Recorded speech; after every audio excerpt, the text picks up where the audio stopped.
The Palisades Fire. It's a name that will forever be etched in the memory of Southern California. On January 7, 2025, a spark ignited near the Temescal Ridge Trail in Topanga State Park. This wasn't just any spark. This spark became an inferno, tearing through the landscape and leaving devastation in its wake.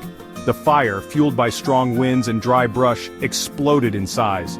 As of January 16, the Palisades Fire had consumed over 23,000 acres. Homes were reduced to ash. Families were displaced. The fire moved with a speed and ferocity that shocked even seasoned firefighters. The terrain, marked by steep canyons and dense chaparral, proved a formidable foe. Adding to the tragedy, the fire has claimed the lives of at least 24 people. This number is a stark reminder of the deadly power of wildfires. The fire's proximity to the recently contained Lockman Fire raises concerns about the possibility of lingering hotspots reigniting. The Lockman Fire, though significantly smaller, had burned just days earlier in the same area. The Palisades Fire, while shocking in its intensity, was not entirely unexpected. A confluence of factors contributed to its rapid spread. Southern California had experienced a strange dichotomy of weather patterns in recent years. 2023 was a year of record rainfall. Atmospheric rivers, like giant hoses in the sky, dumped unprecedented amounts of water on the region.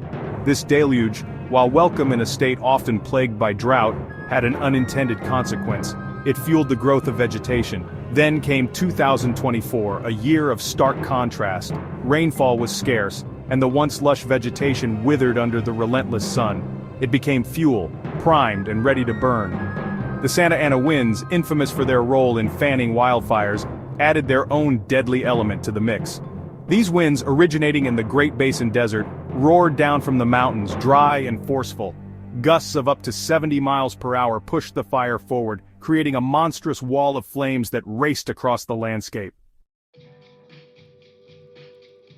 Against this backdrop of fire and fury, a brave group of men and women stood their ground.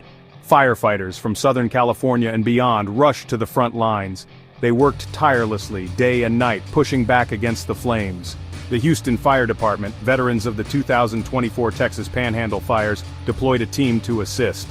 They arrived after a grueling 23-hour drive, ready to lend their expertise and manpower. These firefighters faced a daunting task. The fire's unpredictable nature, fueled by the capricious winds and steep terrain, made it a formidable adversary. Air tankers dropped fire retardant, while helicopters made daring water drops, trying to slow the fire's advance. On the ground, firefighters battled spot fires, set backfires, and worked to protect structures in the fire's path. As the flames begin to subside, the true cost of the Palisades Fire is becoming tragically clear. Thousands of acres have been reduced to ash. Homes, businesses, and livelihoods have been lost. The human toll is immeasurable. The investigation into the fire's cause is ongoing. The Bureau of Alcohol, Tobacco, Firearms and Explosives, along with local, state, and federal agencies, are working to determine the origin of the blaze. In the face of such devastation, the spirit of community shines through. Aid organizations, both local and national, have mobilized to provide support. Volunteers are working tirelessly to provide food, shelter, and comfort to those who have lost everything. The road to recovery will be long and arduous, but the human spirit, much like the resilient California landscape, has a remarkable ability to heal and rebuild.